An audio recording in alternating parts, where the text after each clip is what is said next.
Now we're going to get down to the nitty-gritty of what Indians are all about.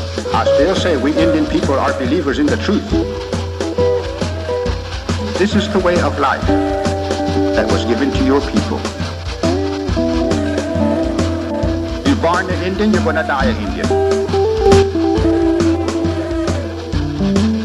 Indianness is a good life. You're facing an Indian this afternoon.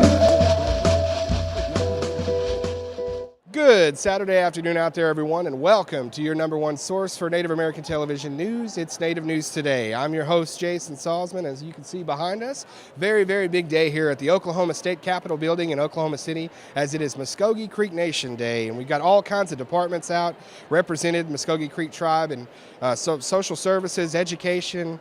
Our JOM program is here, our reintegration program is here, so many people represented, and also Mr. George Tiger, the principal chief of the Mvskoke Creek Nation, coming in here with me now. And Chief, just such a great day here at the Capitol. I love when they have us, and a lot of fun. It is a great day. Anytime that we can promote the Mvskoke Creek Nation, especially here at the state capitol, I think it's just a big win for everybody involved. You know, people forget it, even though we may be tribal members of the great Mvskoke Creek Nation, we're Oklahomans too, and we want to share what we offer, not only for our tribal members, but in the communities that we share, and that's a message that I've always bring to the Capitol. What's neat too, Chief, is that not only are we here at the Capitol, but a couple gentlemen that are always here at the Capitol are actually two Mvskoke Creek citizens. We talk about Jerry McPee, Shoemake, Kirby, all those guys, and they're not only citizens but state representatives. So it's nice to come see them, but also it's nice to have them in our corner up here at the state level.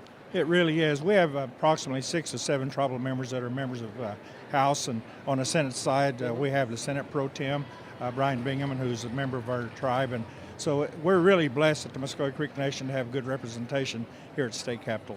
There's going to be all kinds of things going on today as well. As you can see behind us, just information passed out. It's good for the people of Oklahoma to see what this tribe's doing. It is, and we like to, again, not only promote, but really show what we're doing in Mvskoke Creek Nation. Things that we do at Mvskoke Creek Nation, as well as other nations within the state of Oklahoma, we do to help the state of Oklahoma, whether they realize it or not. We also are really adamant about helping in terms of even providing equipment for the local fire departments, local police departments, and even the educational systems that we share in. And so there's a lot of things that we do. And as I came today, one of the first people to approach me was Tony Fish with our reintegration program. We just won a national award, and that's great news. And I'm looking forward to that presentation being made in August. Yeah, and we've a lot of awards here lately. Congratulations to you as well, and on that. And we've certainly had that covered. But great day here, as he said. Award-winning programs all out for the public here at the Oklahoma State Capitol building. Chief, thanks for stopping by with us for just a few moments. Have a great day. Thank you. All right, we'll see you later on. Principal Chief George Tiger there here at Mvskoke Creek Nation Day at the Capitol. We're going to take a quick break. We'll be right back with the rest of Native News Today. We believe if you teach a man to fish, you can feed him for a lifetime. We believe that transitioning convicted citizens back into our communities enhances public safety. We believe that every citizen, even ex-prisoners, are important and are capable of change. We believe in reclaiming our citizens and investing them back into a culture that embraces healing and restoration. We believe in reintegration.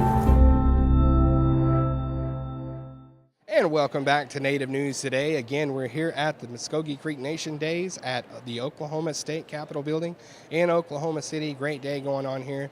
Visited with the principal chief. Very exciting. We're glad to be here. Got a special treat for you on Native News Today. Today we're going to dig back into our archives and have an old video from, I believe, the 70s, 80s there, but it's Este Mvskoke, which basically means the Mvskoke people. Letting you know a little bit about our history, the formation of the Constitution, all those great things right now.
Like other Indian nations, the Muskogee or Creek Nation traces its roots far back into the mist of prehistoric times. Our legends say that in the beginning, the Muskogee people were born out of the earth itself. They crawled up out of the ground, through a hole, like ants. In those days, they lived in a far western land, beside tall mountains that reached the sky. They called the mountains the backbone of the earth. Then a strange fog descended upon the earth, sent by the Master of Breath, Este Mvskoke. The Muskogee people could not see. They wandered around blindly, calling out to one another in fear. They drifted apart and became lost. The whole people were separated into small groups, and the people in these groups stayed close to one another in fear of being entirely alone. Finally, the Master had mercy on them. From the eastern edge of the world where the sun rises, he began to blow away the fog. He blew and blew until the fog was completely gone. The people were joyful and sang a hymn of thanksgiving to the Master of Breath. And in each group the people turned to one another and swore eternal brotherhood. They said that from then on these groups would be like large families. The members of each group would be as close to each other as brother and sister, father and son. The group that was farthest east and first to see the sun praised the wind that had blown the fog away. They called themselves the Wind Family, or Wind Clan. As the fog moved away from the other groups, they too gave themselves names. Each group chose the name of the first animal it saw. So they became the bear, the deer, the alligator, the raccoon, and the bird clans. But some say the Wind Clan is the most important of all. Our legends also tell us that in ancient times the Muskogee migrated eastward toward the rising sun. They settled in the southeastern region of North America in what is now Alabama and Georgia. There they established tribal towns along the rivers and streams that snake through the land. My people became successful farmers and hunters in those days. They built large ceremonial mound complexes at the center of the towns for religious ceremonies and council meetings. Modern archaeologists have uncovered vast quantities of ornately designed artifacts from these locations: engraved shells, copper plates, stone pipes, and other manufactured goods reveal a highly organized order of civilization. Long before the white man came, the Muskogee people had formed a powerful union of tribes, or bands, called the Muskogee Confederacy. At one time, their capital was located on the Okmulgee River in what is now Georgia, and representatives from each tribal town met in council there. Agriculture, art, trade, and other activities of the civilization flourished. The annual green corn ceremony was held each summer in the town squares, and regular stickball games were played on the town ball fields. Then, in 1540, Hernando de Soto, a Spanish explorer, and his army swept across the Muskogee lands. It was the first time the Muskogee had encountered Stehetki, the white man, and things haven't been the same since. In the centuries that followed, immigrants from Spain, France, and England came to settle the lands of the New World. Because my people built their towns near waterways, the British called us Creek Indians, a name that has remained with us to this day. In the 17 and 1800s, first the Europeans and then the Americans greedily cast their eyes on the lands of the Creek people. Untold numbers of settlers flooded our lands, and citizens of the new state of Georgia began calling for the removal of all Indians from their midst. Piece by piece, through warfare and treaty, our lands were slowly lost to them. Finally, defeat came at the hands of the cunning and deceitful Andrew Jackson in the Red Stick War of 1813 and 1814. Then the Indian Removal Act of 1830 forced the Creek people to give up their homelands in exchange for a new home west of the Mississippi River. Over 4,000 of my people died during the well-known forced migration that followed, the Trail of Tears. They marched through the bitter cold with little food or water to their new life in Indian Territory. Once in Indian Territory, the industrious and determined Muskogee began the difficult task of rebuilding a nation in the unfamiliar land. The ancient tribal towns were reestablished. The sacred fires kept burning throughout the long journey were ceremoniously placed in the new town squares. Crops were planted, homes were built, ceremonial dances and the green corn celebration live on. After the Civil War, a permanent capital site for the new Creek Nation was selected near the Deep Fork River and named Okmulgee in honor of the old capital of the Creek Confederacy. A council house was built to serve as a meeting place for the principal chief and the Creek Nation's elected councilmen. A written constitution and a code of laws governed the nation during this period from 1867 to 1907. A national seal was adopted that reflected the Creek people's link to agriculture and land. The old traditions continued, but new institutions like missions, schools, and churches began to dot the landscape. But at the close of the 19th century, a rising tide of outsiders and intruders overwhelmed the Mvskoke people until they became once again a minority within their own lands. Economic, political, and social pressures from within and without Indian territory brought the era of tribal governments to a close. Individual land allotments broke up the communally held tribal lands as the Creek Nation was dissolved. But the Mvskoke never forgot who they were. In their homes, churches, and ceremonial grounds, they preserved the Creek ways and taught these ways to their children. But during the years following Oklahoma statehood, the problems of Indian people were mostly ignored. However, through the tireless efforts of a few Indian leaders, lawyers, and sympathetic legislators, conditions were gradually reversed, laws were changed, and old treaties reviewed. Then, in 1970, the Creeks and the rest of the 5 civilized tribes were allowed to hold elections for principal chiefs.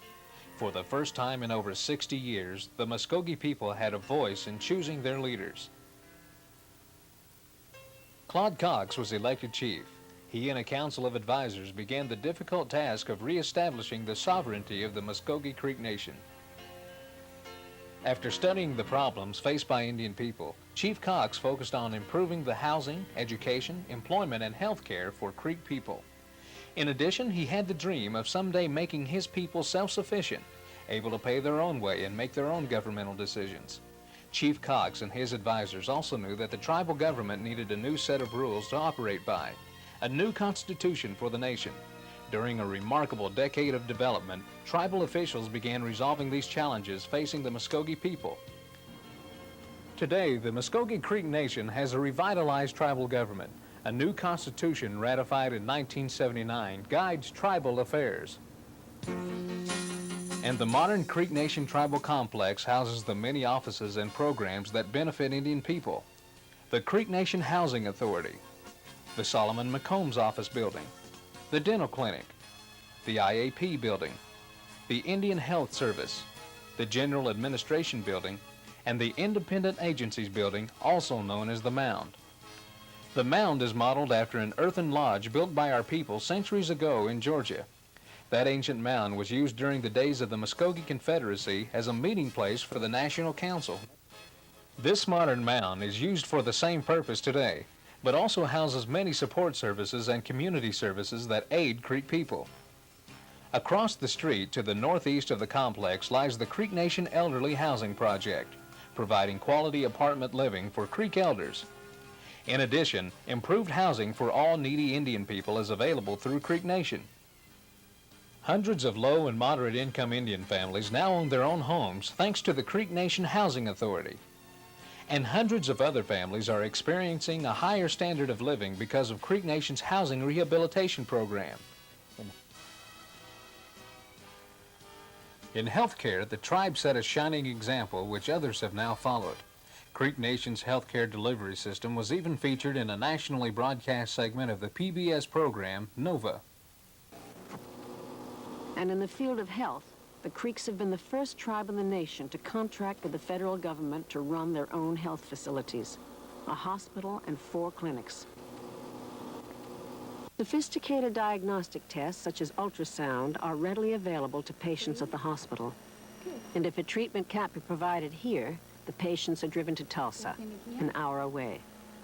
The Creeks healthcare program has become a model for other tribes in the nation to follow. There was some concern by the Indian Health Service that we could not provide the level of care that they had provided. However, we've shown that to be otherwise. The patient load has dramatically increased, and we've been able to expand services. There's a strong community spirit among the people that use the health facilities, and that creates a very strong bond between the people that deliver the health care and the people that receive it. Creek Nation's community health centers are located in Sapulpa, Eufaula, and Okemah. Dental clinics are located in Eufaula, Sapulpa, and Okmulgee. The tribe's control of health care has eliminated waste in the system and increased cost effectiveness. Good nutrition is also an essential part of good health, and Creek Nation is having a positive impact there too. First, with the implementation of the Elderly Nutrition Program, which has been operating in Creek communities since 1981, and second, with the administration of the tribe's Commodity Food Distribution Program, which began in 1982. These two programs help ensure that low-income and elderly Indian people get good basic nutrition daily. Creek Nation has been so efficient in its administration of programs and its accounting and reporting procedures that the tribe has been awarded their Certificate of Compliance in Financial Reporting for 7 consecutive years. This is the highest form of recognition in the area of governmental financial reporting. In 1982, the tribe assumed the management and operation of all programs previously run by the Bureau of Indian Affairs in the Creek Nation area. This move further reduced duplication of services and improved the performance of these programs for the good of all Indians within the Creek Nation jurisdiction. But these accomplishments were possible primarily because of education, the education of Indian people. Indian people learning how to manage, how to compete, how to succeed. Creek people of all ages benefit from the tribe's current educational and training programs. For preschoolers, there are Creek Nation Head Start centers in Yeager, Eufaula, Sapulpa, and Okmulgee. These programs ensure that 4-year-olds do get a head start in life by providing them with early childhood development activities and hot nutritional meals. For middle school and high school students, special youth programs provide skills training and leadership training for tomorrow's adults. For older students, further assistance is available in the form of scholarships to vocational schools and universities anywhere in the United States. But education has been a high priority with the Creeks for over 100 years.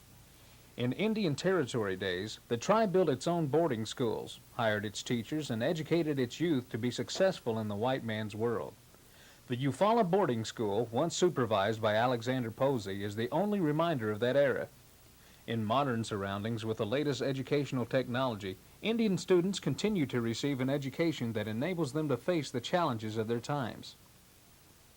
Many other Creek children are educated in small rural public schools scattered throughout the Creek Nation.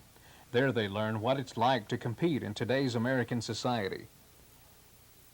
Athletics can provide keys to understanding competition and building self-confidence. Many Creek youth excel in sports, softball, basketball, track, and rodeo. Indian youth and adults get a chance to participate in these events and more during the annual Creek Nation Festival. Thousands converge on Okmulgee each year during the 3rd weekend in June for fun, food, and recreation. Athletic competition is a key ingredient, including the Creek Nation All-Indian Rodeo. It's held in the tribe's own rodeo arena designed and built through Creek Nation's Economic Development Program. Economic development is a primary tribal objective now, and Creek Nation's newest economic enterprise is high-stakes bingo. Creek Nation's Bingo Hall, located on tribal land in Tulsa, provides jobs for over 100 Indians and brings in a monthly profit to the tribe in excess of $50,000. And a variety of other economic ventures are being explored that will help the tribe reach its goal of self-sufficiency. In the face of all these challenges and changes, Creek communities have provided continuity between the past, the present, and the future. Ceremonial grounds and churches continue to pass on values, the things that have always been important and have meaning to the Mvskoke. The green corn ceremony, known to the Creek people for nearly 2,000 years, is still practiced today at a dozen or so ceremonial grounds in the Creek Nation. These grounds are all that remain of the once mighty tribal towns of the Mvskoke Nation of prehistoric times. The celebration is held annually at the time of the ripening of the new corn. It is a time of renewal and thanksgiving, fellowship, and feasting. The people thank the Creator for His many blessings, and they cleanse their hearts and bodies for the year to come. Indian families leave their jobs and homes for 1 week in the summer to camp at the ceremonial ground. There they make preparations for the ceremony. The heart of the event begins at sunset on Friday with a women's ribbon dance. The tribal town chief, or Miko, supervises the whole affair, and in some cases leads the ceremonial songs and prepares the herbal medicine for the occasion. The number 4 is sacred among traditional Creeks, representing the 4 seasons, the 4 directions, and the 4 phases of a person's life. Everything in the green corn celebration is done in sets of 4. The ribbon dance is made up of 4 sets of songs, each set repeated 4 times. The next morning, a new fire is kindled in the middle of the square. 4 logs pointing in the 4 cardinal directions feed the fire. Herbal medicine is prepared by the medicine maker, and all the people in the camp cleanse themselves with it. First, the girls and the women take the purifying and relaxing mixture. Later, the men and boys do the same. That afternoon, the men perform the feather dance. They say that ages ago, these songs were taught to the Mvskoke by the white crane. It was a magical time when men and animals spoke the same language, and Indians learned medicine from these animals, the 4-legged ones. That night, the camp is filled with visitors who come to stomp dance all night long. Various singers take turns leading the songs which accompany the stomp dance. The songs are about nature, love, politics, humor, and other things. Another important annual event at the stomp grounds is the stickball game. This ancient game, known as the Little Brother of War, was once played between tribal towns to settle disputes and to improve the stamina and skill of the warriors. Nowadays, the game is usually played in September by visitors from several tribal towns. After a full night of stomp dancing, the men and boys of the hosting town form 2 opposing teams in the square. Ball sticks laid on the ground ensure that the 2 teams are evenly matched. Then visiting players are called into the square and divided between the teams. Chanting and circling the ceremonial fire for the last time this season, the players begin to mentally prepare themselves for the game. War hoops punctuate the chanting as the spirit of friendly competition mounts. The balls to be used in the game have been especially prepared by the medicine maker, and he carries them to the playing field. The playing field, lined with spectators' cars, is 100 yards long and lies in an east-west direction. The 2 teams are simply named the East and the West. After final preparations, the rules of the game are explained to the players, and they are reminded of ancient tribal roots of this event. Then the game begins. The players position themselves on the field in a series of groupings or clusters. Each cluster is made up of players of both teams. The young boys make up a cluster of their own.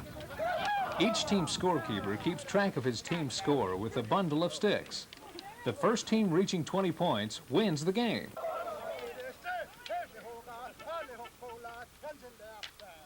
For over 100 years, the church has also played a key part in maintaining the strength of Creek communities.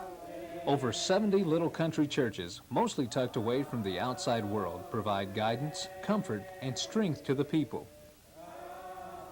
Creek hymns praise God in the Mvskoke tongue. This too is a time of renewal and thanksgiving, fellowship and feasting, a time to reflect on the blessings of God and strengthen family and community bonds. To face the future, the Mvskoke must remain strong in our hearts, and in our minds, and in our communities. For in our veins flows the blood of the Mvskoke. This common bond will sustain us and unify us now and far into the future.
And that'll wrap up this week's episode of Native News Today. Certainly hope that you enjoyed being with us here at the Oklahoma State Capitol for Mvskoke Creek Nation Days. As you can see, still going on behind us. Right behind us here is actually State Representative Dan Kirby, and he is a Mvskoke Creek citizen as well as a state legislator. So great seeing all the people out, and just a wonderful day at the Capitol. All of our departments, most of our departments in Mvskoke Creek Nation represented here, passing out information, everything from our school clothing program, the reintegration program, tourism and recreation, of course. They just got finished yesterday at the Oklahoma State Tourism Conference, so they've had a busy week as well as the rest of us, but chasing down all those great stories in Indian country and all the things happening at the Mvskoke Creek Nation. Certainly had to be here today at the Capitol as they welcomed up the tribe, fourth largest tribe in the United States, works hand in hand with the state of Oklahoma on many, many things, as Chief Tiger said. So it's wonderful whenever we can be up here and visit and share ideas and share information with the folks that come and visit the Capitol. You know, we love when you catch us here on the CW network. We love being here at home on CW 1219 every Saturday at 1 p.m.